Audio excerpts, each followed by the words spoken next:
దూత media, power of news. ఆశ్రయం ఇచ్చి ఆదరించాల్సిన భర్తే బహిష్కరించడంతో ఆమె ఇద్దరు చిన్నపిల్లలు తీసుకొని కన్నీళ్లమయమైన జీవితాన్ని కడతీర్చుకుందామని కడలి వైపు నడక సాగించింది. అలా సముద్ర తీరంలో నడుస్తూ ఉండగా అక్కడ పల్లీలు బఠానీలు అమ్ముతున్న వారిని చూసింది. చదువు సంధ్య లేని ఈ అమాయకులు కాయకష్టం చేసుకుని జీవించగలుగుతున్నప్పుడు నేను మాత్రం వారిలా ఎందుకు జీవితాన్ని సాగించలేను అన్న ఒక్క ఆలోచన ప్యాట్రిసియా నారాయణ జీవితంలో ఆశాదీపాన్ని వెలిగించింది. అప్పటి నుండి సముద్ర తీరంలో బఠానీలు పల్లీలు అమ్ముతూ కొత్త జీవితం మొదలుపెట్టింది. మొదటి రోజు సంపాదన కేవలం 50 పైసలు మాత్రమే. కానీ ఓర్పుతో, పట్టుదలతో, విశ్వాసంతో అమ్మడం ఆపలేదు. మొదట్లో 5, 50, కొన్ని నెలల తర్వాత ఆదాయం 100 రూపాయలకు చేరింది.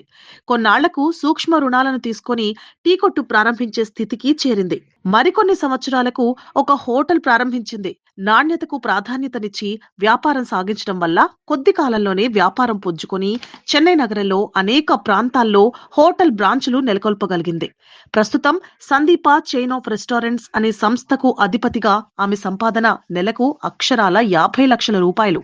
1982లో కేవలం 50 పైసలతో మొదలుపెట్టి ఆదాయాన్ని నేడు 50 లక్షలకు చేర్చిన ఆమె విషాద గాథకు ప్రత్యక్ష సాక్షి చెన్నై మెరీనా బీచ్.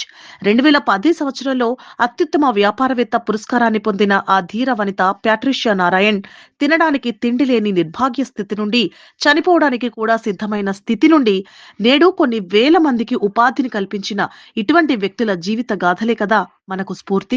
శరీరం నీరసపడితే ఆహారాన్ని స్వీకరిస్తాం. అలాగే మనసు నీరసపడితే ఇలాంటి ధీరుల జీవితాలు చదివి స్ఫూర్తి పొందాలి. చిన్న చిన్న వైఫల్యాలకే నీరసించిపోయే స్వభావం కల వారికి, అపజయాలకు కృంగిపోయే వారికి ఇటువంటి సజీవ గాథలే స్ఫూర్తి.